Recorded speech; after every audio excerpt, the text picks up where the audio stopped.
Credit score से लेकर UPI तक 1 जनवरी 2026 से बदल रहे हैं 7 बड़े नियम। आपकी जेब पर क्या असर होगा, इसको देख लीजिए। दोस्तों, साल 2025 अब बीतने ही वाला है। 31 दिसंबर को आज बहुत सारी जगहों पे पार्टी भी होगी।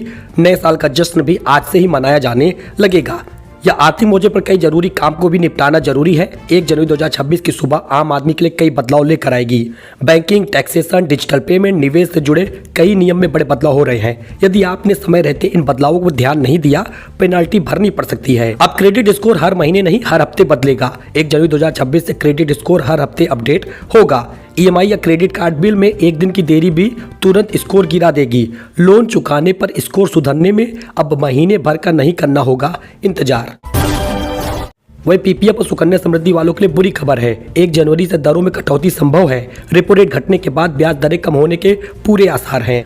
पीपीएफ, एनएससी, सुकन्या समृद्धि योजना, सीनियर सिटीजन सेविंग स्कीम पर भी असर पड़ेगा। मौजूदा दरों का फायदा उठाने के लिए 31 दिसंबर तक इसमें आप निवेश कर दें। आईटीआर फाइलिंग के लिए 31 दिसंबर आखिरी मौका है। बिलेटेड आईटीआर भरने की आखिरी तारीख 31 दिसंबर है। इसके बाद आईटीआर यू भरने पर टैक्स का 25% से 50% तक अधिक चुकाना होगा। रिफंड क्लेम भी नहीं हो पाएगा। 1 जनवरी से बदलेगा पेमेंट का तरीका। डिजिटल फ्रॉड को रोकने के लिए केवाईसी नियम होंगे सख्त। मोबाइल नंबर और बैंक अकाउंट लिंक करने की प्रक्रिया में बदलाव होगा।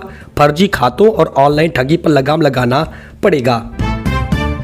पैन कार्ड आपका बेकार हो जाएगा। पैन आधार लिंक न होने पर बैंकिंग सेवाएं ठप हो जाएंगी। बैंक खाता खोलने, म्यूचुअल फंड में निवेश और टैक्स रिफंड में आएगी दिक्कत। इसलिए आज आखिरी दिन है, आप ना पैन आधार से लिंक कर ले।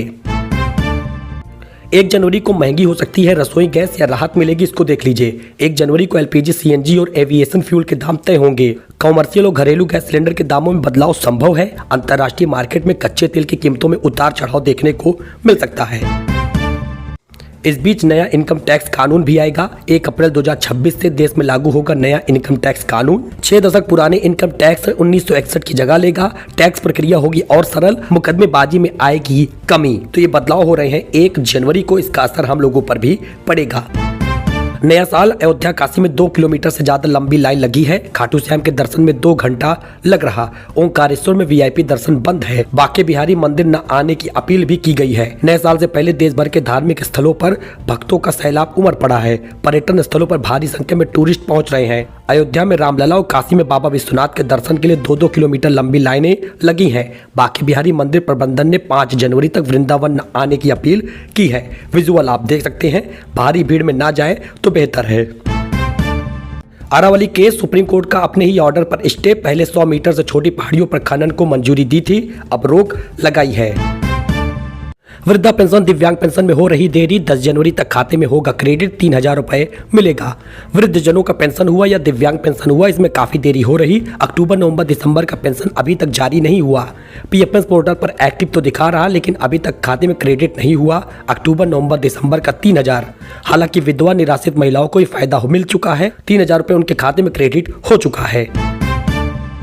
वही दोस्तों, सलमान की फिल्म बैटल ऑफ गलवान पर चीन में नाराजगी है। कहा ट्रेलर हकीकत से हटकर है। चीनी मीडिया बोली अभी इसका रिलीज होना गलत है। सलमान खान की आने वाली फिल्म बैटल ऑफ गलवान को लेकर चीन में आलोचना शुरू हो गई है। इस फिल्म के दृश्यों को हकीकत से अलग बताया जा रहा।